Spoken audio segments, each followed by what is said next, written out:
Hey y'all, it's your girl Callie, and we're gonna start off episode 2, and I'm gonna introduce Mr. Shakari Jackson, aka Mr. Positivity. What's going on? It's your boy Shakari J. Mr. Positivity. I like to spread positivity, man. I like to spread positivity. Alright, so today is gonna be a Q&A panel, and I'm gonna start off with the first question. Do you feel a lot of us are in denial about our mental health status? I wouldn't necessarily say we're in denial, but I would say we don't have much awareness of it. Like, you never realize how serious mental health is till like you at that rock bottom, like you at that lowest low. Then you forced to like look into everything that you face, everything that you've been through. You're forced to look at your triggers, and I think it's important to learn like your triggers and learn your tranquilizers when you're dealing with mental health, like the things that kind of can set you over the board and trigger those anxiety attacks and cause you to be depressed, and then learn the things that kind of neutralize that and get you to the point where it's like, all right, I'm tranquil, I'm good, I'm straight, I'm focused, I'm locked in.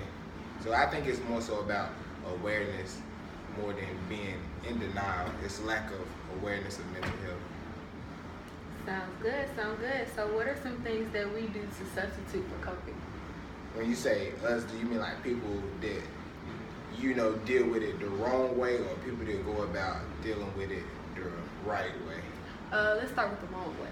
The wrong way, I feel like a lot of times people turn to like worldly things to fill that substitute and that void when they're trying to cope with things like sex, drug abuse, excessive eating, like looking to do things where it's like, all right, I'm gonna numb myself or kind of distract myself to keep me from thinking about whatever's coming at me. Instead of dealing with that adversity that's looking you right in the face, you kind of try to do those things that I named to kind of fill that void and distract yourself from whatever you're facing in reality.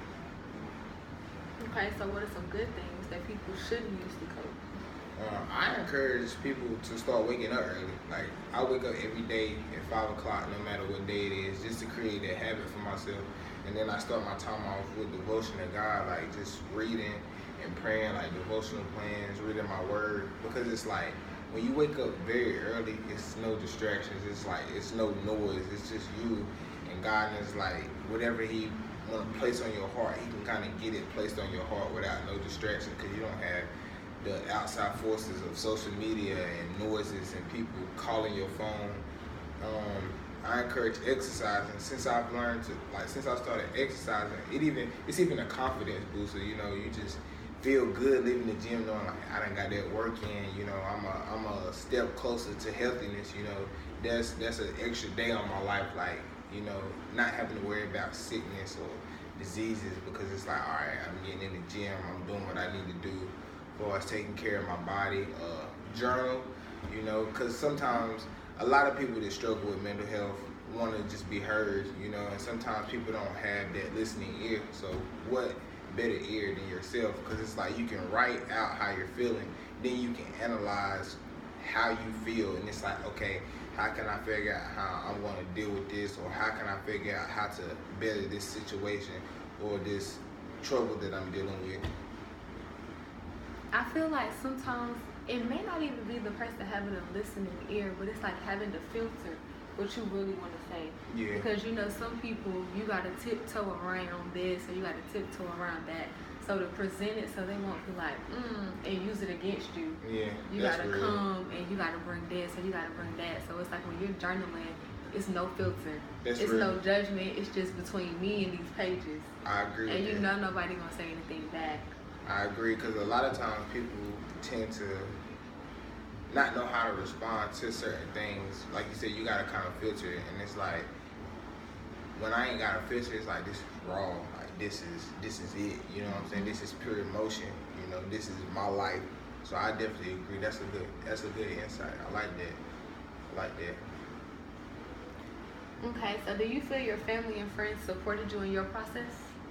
Yeah, but to a certain extent, I feel like it's some things you just gotta go through alone. Like it's only so much support that they can do before you kind of embark on your own journey, like by yourself. Because sometimes you gotta walk that walk alone. Because you never know how strong you really are till you gotta walk alone. You know, and it's not necessarily walking alone, but because you're never alone. You know, as long as you believe in God, you know you got God through any situation. Though I walk through the valley of the shadow of death, I fear no evil, but thou art with me. So even when you're going through disparity or depression, God's still there with you. It's just, all right, how can I get through this? Or how can I learn? How is this benefiting me? What is this disparity trying to teach me?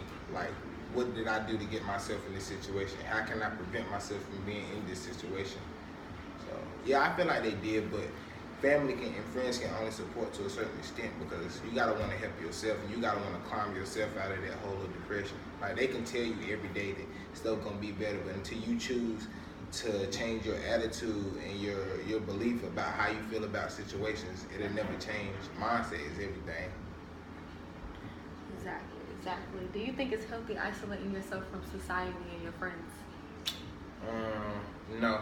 And I say isolating because isolating, I mean you get by yourself and it's like you're kind of cornered. So therefore you have more idle time to think about negative things, you know, let negative thoughts pass. Now solitude, I would say isn't bad because sometimes you got to get to the point, like I said, like with the morning thing where you're by yourself and you know it's just like God, like I need you to, you know, send me some messages, send me some signs, whether it's through your word, you know, through prayer, through a song, you know, just kind of communicate to me, help me see what steps I need to take and what I need to work on. So isolation isn't good, and I don't agree with it because sometimes your family and friends is all that you got. You know, love thy neighbor as you love thyself. So that love might be just what you need to get you through that moment. So you don't want to isolate yourself. But solitude, yes. Sometimes you just got to get that alone time to kind of grasp your thoughts, filter your thoughts, you know, and purify them. So, yeah, that's that. Okay. So do you have anything you feel that you can share that will bring awareness or even tell your story? Yeah, I tell my story. As some people know, I was an event host, still am. You know, I just cut out certain venues that I choose to be a part of. And going through that, I went from like depression from May to November. And what I dealt with was inadequacy, just not feeling like I wasn't good enough, you know, kind of beating myself up. And it was kind of like, as I grew in my faith, it got to the point where I started questioning God, like, am I doing the right thing? Is this what I'm doing? Is this what I'm supposed to be doing? Or is there something else that you have for me? So it's kind of like battling that confusion. Like, am I doing exactly what God wants me to do? Or am I just doing something just to be doing it? But then I learned that everything works together for your greater good. And like I said, when I went through it, it was just rough. Like, it was days that I didn't want to get out of bed. I'd sleep till like 2. I probably wouldn't eat because my anxiety was so high. I was thinking like, this food might not be good for me. This might kill me. Like, it was, my thoughts were just all over the place. Like, it was just distorted. Like, I thought everything was against me and was meant to hurt me, you know, and I didn't take the time to really evaluate and assess that. But then I started diving deeper into myself. I started diving deeper into my faith, you know, and just learning about myself and learning about the God that I serve. And it just kind of helped me get to the point where I created this routine for myself that helped me break those chains of oppression and depression and sadness. And it's just, you gotta believe in yourself. Like, struggling with mental, it's just it's a mental thing. It's literally what it is. It's a mental thing. So it's like, what are the thoughts that you process, and what thoughts are you allowing to pass through your head? Or is it positive thoughts, or is it these negative thoughts that become so negative they become a part of your everyday routine? Then it starts to consume you. You start to get consumed by fear. You start to get consumed by anxiety. You know, you let anxiety and fear be in control instead of you being in control. So it's just learning to filter your thoughts and trusting the process. Like, you're not going through nothing. If it don't kill you, it's gonna make you stronger. And I don't say that to kind of That is true. I don't say that to minimize people that go through mental health, but I say that to say if God brought you to it, if He brought you to it, He can bring you through it. You know what I'm saying? It's not meant to break you. It's only meant to mold you and make you better, make you a better man. You know, God, He is all seeing and all knowing, so He knows what you need to work on. He knows your weaknesses. He knows your strengths. So therefore, He's going to exploit your weaknesses to make you stronger. You know, like when I'm weak, when I'm working out, if I want my chest to get bigger, I start working on my chest. You know, so that's the same thing with God. When He see you weak in an area, He gonna put that weak area to work so you can get strong in it, so you can be the great individual that He calls you to be. Like, none of us was meant to be average. And when you get that instilled in your head, then you see yourself kind of elevating and getting to new levels and higher levels. Great. Thank you for sharing your story. So now, if you have any questions for me, I'll be glad to answer. I do. I got them wrote down. Let me go look. I be thinking sometimes, but I forget something. Hold on. This is me all the time. I forget everything.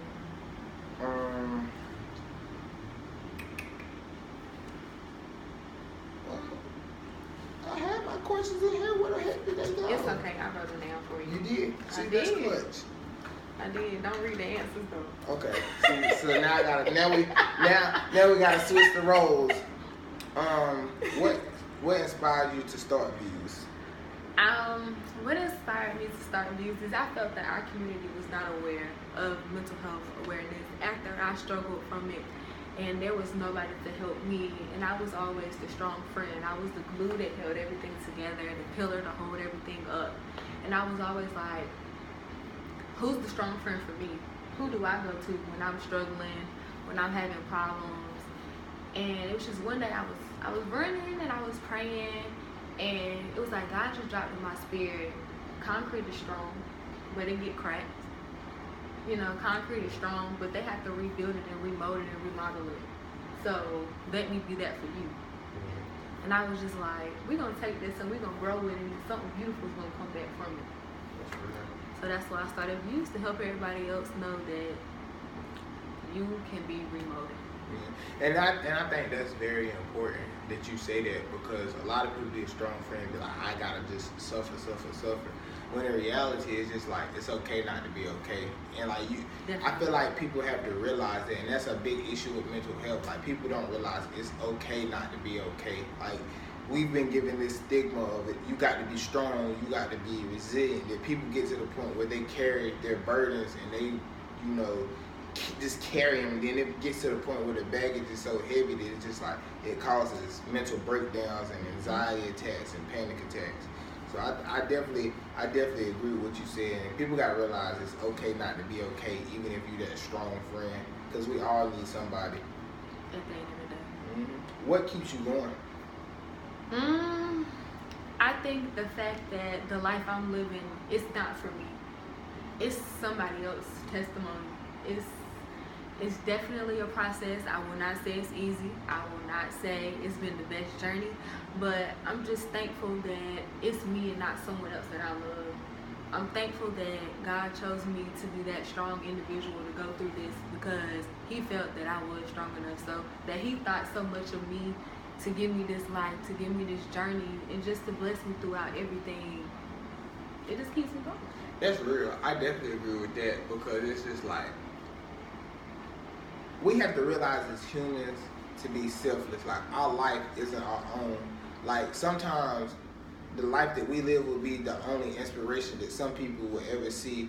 You know, our life is the only book that people will ever read. So it's important to be integral and, you know, be honest and be true, be transparent in our walks, you know, so that other people can see and be touched by what we go through, and see if they went through it and got through it, why can't I get through it and go through it? Instead of just being to that point where they're so low and then they kill themselves because they feel like they have no purpose, or they feel like, okay, this is just the end for me.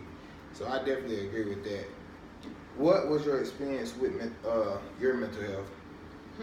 I've had so many experiences, but I think my recent experience was when the last time I tried to commit suicide, and some things happened, wound up not being able to do it, and For a while, I went on, and then I wound up losing somebody who was very, very dear to me. And when I lost that person, I lost everything. Like, I could not sleep. I had nightmares. I would sit up for 3 days at a time, not sleeping. I went like a week without eating. I would be at the ABC store every day. Like, it was just so unbearable to the point where people started not to recognize who I was anymore.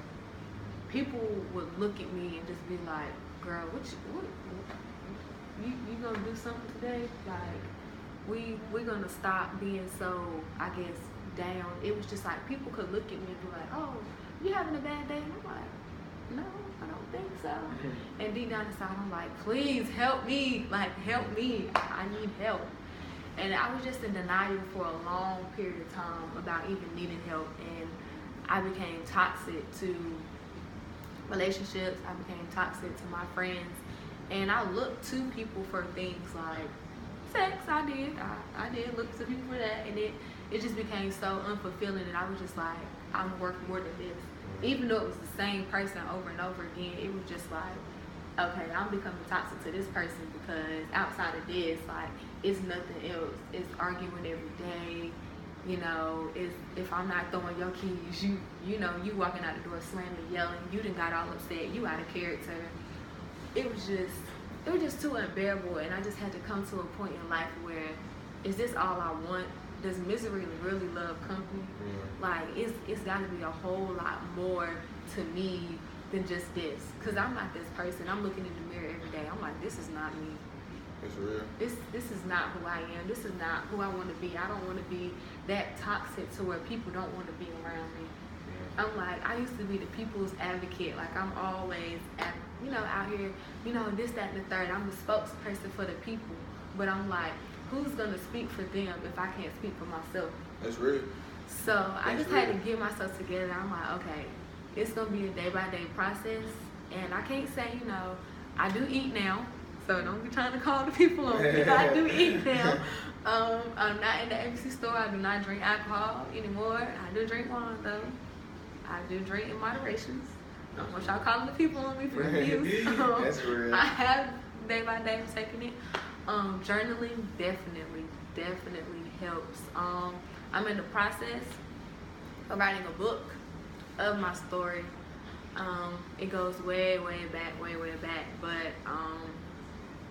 I think it's going to help a lot of people. I feel that nobody really wants to talk, so I'm going to talk. I'm going to be that voice for the people.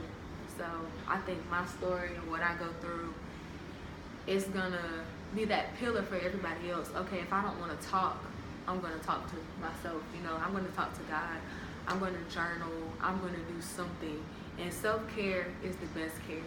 Self-love is the best love. I think we get so caught up in society, and I know that was me. I was caught up in what the shade room got going on. Like, all right, put my problems aside, here go the shade room. 2 hours that went past. All right, I ain't ate because I'm on the shade room. All right, I'm gonna eat tomorrow. And then it goes by. It's like a cycle. But it's like when you devote time to yourself, mentally you become stronger. Thanks. And I tell people, read a book. I promise you. It's crazy. It enrich your life, though. Seriously. It's crazy because, like, I'll be reading. Like, sometimes I'll be out in public just reading. And people be like, bro, like, it's so dope that you reading. I think that's a problem with our generation. That it's a foreign thing that people read. Like, people are really impressed when they see you, like, reading books and stuff. I'm just like, what is our generation, like, really coming to? Like, it's getting sad, like, to the point that all people talk about on Twitter is sex. I'm like, you can't take that time and that energy to put it into something positive, like a business idea, your health, or studying. You know what I mean? So I feel like we have to get to the point where we know what we want and prioritize. Like you said, taking care of yourself. Like, self-care is the best care. Like, you got to make sure you good before anything else, because what you hold on the inside is reflected out to everybody else around you. So you got to make sure you keep your heart pure and you keep your love pure, and you carry the fruits of the Holy Spirit. So I definitely agree with you. Definitely agree. I think we have to get rid of the idea and be the idea. Like, we're always, That's what that is. That's what relationship goals is. So that's where I'm supposed to be at the age of 24, and that's where I'm supposed to be at the age of 25. We always like the idea of something that we should be, instead of just being the idea ourselves. You want to be 25 with a house? Do it. Create it. Like, you know, be that person. Do what you got to do to get there. But we got to stop looking at other people and be like, well, that's what I got to get to. I mean, everybody is different. And I mean, like they say, the same way you get it, the same way it can be taken away. And I think people don't realize that once you start taking care of home, yourself, Your temple. everything is gonna come into play. Like when you start valuing yourself more, you spend time with yourself more. And I think that's one reason why people become so toxic to other people, because we don't know what we carry. We're so busy trying to help the other person. We're so busy trying to help our friends, give them advice, to we're not taking it ourselves, me included. I was one of those people. I had the best advice to give, but I couldn't take it myself. And I think once we start reciprocating, then we'll all be aware. That's real. We'll all make it to heaven one day, I hope. That's real. And that's Views with your girl Caitlin and your boy.